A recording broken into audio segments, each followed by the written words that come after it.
ሳመጣው ማለት ነው። ሳመጣ አሳይሻለሁ። እሺ አሁን ፍቺኝ። ሲጀመር ከኔ ጋር ብትስማሚ ኖሮ የጽናት ስቃይና መከራ ይብቃ የምትሉ እኔ ግምቴ በፊትም ትክክል ነበረ። ጽናትን ያሳገተቻት ሱሴ ነች። ሱሴ ያሳገተችበት ምክንያት ምን ይመስላችኋል? እውነታ ከጽናት ጋር ስላለ። ምክንያቱም ለኪሮቤል እውነቱን እንዳትናገር ብላ ስለፈራች ዛሬ ሱሴ ጽናትን በዚህ ሁኔታ ተበቅላታለች። በጣም ይገርማል። እንዲሁም ኪራ ቤቲን የመጨረሻ ውሳኔውን አሳወቃት። በጣም ደስ ይላል። ግን ምን ነበር እስከ ዛሬ ቢነገር እንደዚህ ብሎ እንዳለ ዛሬ አሁን ሱሴንም እንደፈለግሽ አድርጌ ሆቴል እጄ እከራያለሁ ቤትን ለቄ እሄዳለሁ ስትሉ እስከ ዛሬ ይፈራ ነበር። ዛሬ ግን ምን ተሰምቶን ነው? ወይስ ምን አስቦ ነው እንደፈለግሽ አድርጌ አላት እኮ። ምን አለ እስከ ዛሬ ቤቴንም ሆነ ሱሴን እንደዚህ ብላቸው። ግን የጽናት መከራና ስቃይ አያሳዝናችሁም? ሀብለን ከጀመርን አንስቶ በቃ መከራዋ ስቃዋ አንድ በማይወዳት እና ከማንም ፊት ከሚያዋርዳት ልጅ እንደዚህ መሆን በጣም ይገርማል። እንዳያችሁት ኪራ ቤቱን ሁሉ ብጥብጥ አድርጎት በጭንቀት ነበረ። ያው እንደዚህ ይደርስባታል ብሎ አላሰበም ነበረ። ያሰበው ግን ናሆምን እየጠረጠረ የቅናት መንፈስ ለቅበት ነበረ እና እንዳያችሁት ናሆምን መጠጥ ቤት ሄዶ ሳይቀው ምናምን አምጥቶታል። በሰከረ አፉ ደግሞ ናሆም የመሩን ፍቅር ሁሉ ነገር ዝርግፍግፍ አድርጎታል። መሩም አያፈቅረኝም ብላ ስታለቅስ የነበረን ነገር ዛሬ ተረዳችሁ። በጣም ይገርማል። በመጀመሪያ አሰላሙ አሌይኩም ወረህመቱላሂ ወበረካቱ። ወደና የተከበራችሁ ወደ ቻናል ቤተሰቦች እንዴት ናችሁ? ደህና ናችሁ ወይ? ከኔ ጋር አልሐምዱሊላህ። እንደውም ክርስቲያናት ወንድሞቼ ሰላም ብያለሁ። በያለንበት የዓለም ዳርቻ ሰላማችን ይብዛ። አላህ ሀገራችንን ሰላሟን፣ አንድነቷን፣ መተሳሰብ፣ መከባበርን ይመልስልን። ሁላችንም በዱዓ በጸሎት እንበርታ። ውድ ቤተሰቦቼ ለዚህ ቤት አዲስ የሆናችሁ ሰብስክራይብ ማድረጋችሁን እንዳትረሱ። እንደውም ነባር ቤተሰቦቼ ከጎኔ ሆናችሁ ስለምታበረታቱኝ አስተያየት ስለምሰጡኝ ከልብ አመሰግናለሁ። ዛሬም ነገም ብርታታችሁ አይለኝ እያልኩኝ ወደ ተለመደው በጉጉትና በተስፋ የምጠብቀው የጽናት ድራማ እንደምታዩ ዛሬ ተለቋል። እንዳያችሁ ሱሲ ጽናትን ስትመታ ምን ተሰማችሁ? በጣም የሚገርም። ይህ ሁሉ እኮ የሚገባው ለእሷ እንጂ ለጽናት አይደለም። ጽናት ማለት እኮ በጣም ደስ የምትል ልጅ፣ በማንነቷ የማታፈር ለሀቅ ደግሞ ለንጹህ በቃ በማንነቷ የማትደራደር በቃ ለሁሉ ነገር የምትጋፈጥ ልጅ ነች። ሱሲ ስለፈራቻት በእንደዚህ በጉልበትና በገንዘብ ወይኔ ማጣት ግን እንደዚህ ያስደፍራል። እንደዚህ በቃ እኔ እንጃ። አንዳንድ ጊዜ ማጣት የስራ ሆነ አልኩኝ። ለምን መሰላችሁ ያልኩበት ምክንያት ጽናት ከቤትም ሆነ ከሶሲ የምትበልጥ ቆንጆዬና ብርቱ ጠንካራ ተስፋ ያጣውን ተስፋ የምትኮድጅ ነች። ግን አንድ የቤት ሰራተኛ ብላ ስለተባለች ሁሉም ነገር ከእሷ ላይ ነው መጥቶ የሚበልቅባት። በቃ ያመቶ የሚጮህባት እሷ ጋር ነው። ያመቶ ምንም እንደማታውቅ ምንም እንደማኮን። ምክንያቱም የቤት ሰራተኛ ሲባል ተንቆ አይደል የምንኖረው። እንደዛ ሆና ስለሆነ አንድ እንኳን ሊያዳምጣት አልቻለም። ያው ኪራ ራሱ እዚህ ድረስ የደረሰው ቢወዳትም ቢላትም ግን የቤት ሰራተኛ ፈቀርክ እንዳይሉ ብሎ ነው እንደዚህ የሚሆነው እስካሁን ድረስ። ግን እሳ የውስጡን ቢሰማ አንዳንድ ጊዜ እኮ ነው ይገርመኛል።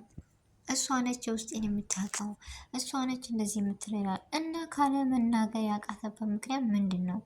እነዚህ ሶሲም ሆነ ቤቲ እነሱን ጽናትን መከራ ከሚያሳዩት እሱ ራሱ በራሱ ቤት በራሱ መብት መናገርና ማስከበር ነበረበት። ይህ ሁሉ መከራና መዘዝ ግን እኔ ኪራ ነው ብዬ አስባለሁ።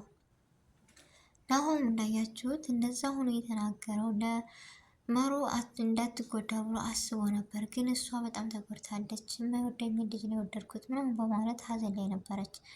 ዛሬ ግን በስካር ላይ ቢሆንም እውነቱን ተነግራለች።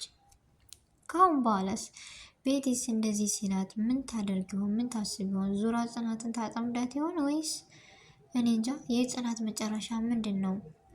የጽናት ድራማን የማትከታተሉ ብትከታተሉት አትነድሙበትም። ብዙ ነገሮችን ትማሩበታላችሁ ቤተሰቦች። በዚሁ አጋጣሚ በቃ ብርታትን እየተመታን እንዴት መስራት እንዳለብን፣ ለዓላማ እንዴት መኖር እንዳለብን፣ እየተሰደብን መኖርን፣ በቃ እየራብን መኖርን ሁሉም ነገር ችለን መስራት እስካለብን ድረስ የሚያስችል ድራማ ነው አለ አይደለም።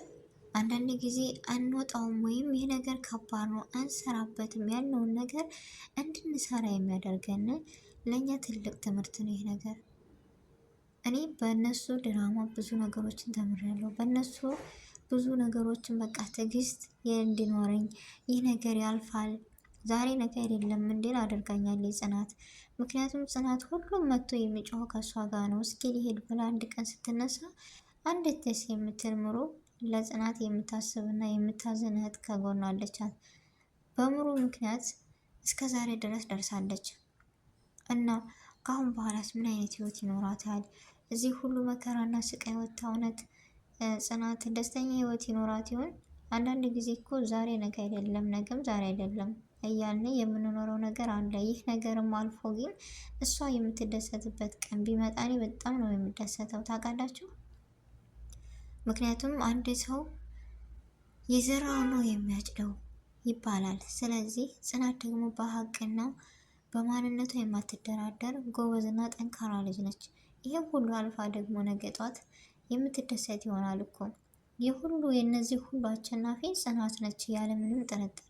ምክንያቱም እውነት ትመነምናለች እንጂ አትበጠስም። እውነት ያለው ደግሞ ከጽናት ጋር ነው።